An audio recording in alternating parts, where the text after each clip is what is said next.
It seems to me that in our kind of world, we need to think carefully about the conditions that make circles of trust accessible, available, possible for real people who lead real lives. And 5 of those conditions have occurred to me over the years. By that I mean a whole bunch of things, but especially clear limits on the time commitment involved.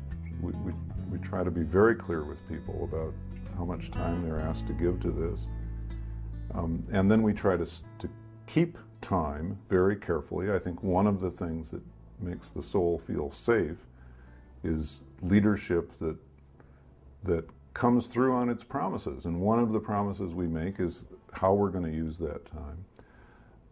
There's another piece of clarity that has to do with the intentionality of this group, why it is we're together and where it is we're trying to go together, which constantly reverts back to that touchstone of honoring the soul, of making safe space for you to listen to your inner teacher, being alone together in a community of people where you can both hear yourself and do some sorting and sifting of that inner truth in the presence of others, gaining also their encouragement. And clarity, too, about the ground rules that make all of that possible. So that there's intentionality not only about where we're going, but about how we're going to get there. There's very specific guidance that people don't find confining, but liberating, that helps shape our relationships.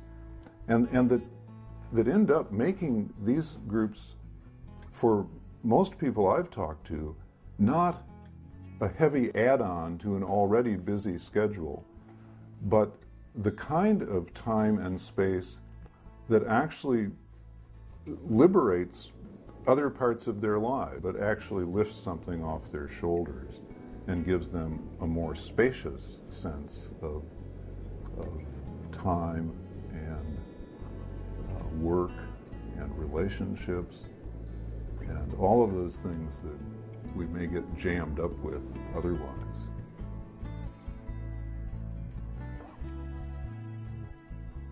This is a little tricky one to talk about because a circle of trust can consist of 2 or 3 people who know how to hold safe space for the soul, and I'm not suggesting that they need a facilitator, but they do need a lot of sensibility and a high degree of awareness and a disciplined practice about how to keep that space safe for each other.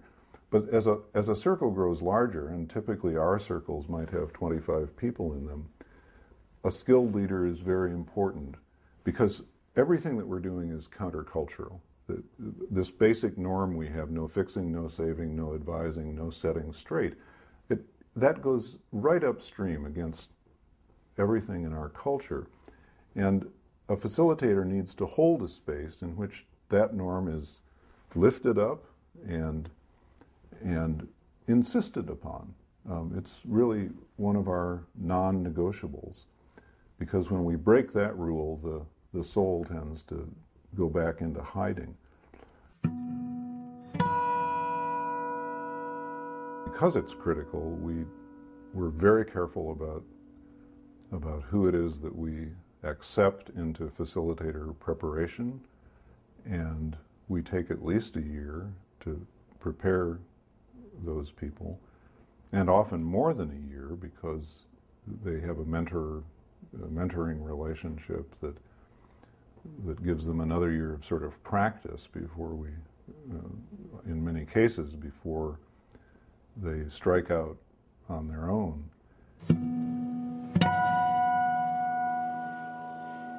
I think if a community is going to hold its own against the current of the mainstream culture, leadership is a very important component.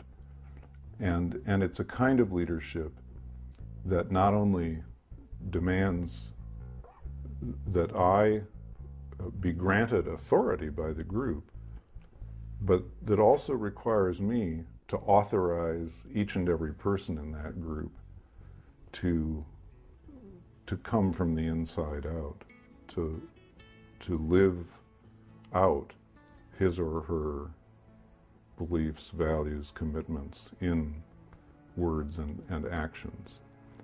So it's a mutual gift of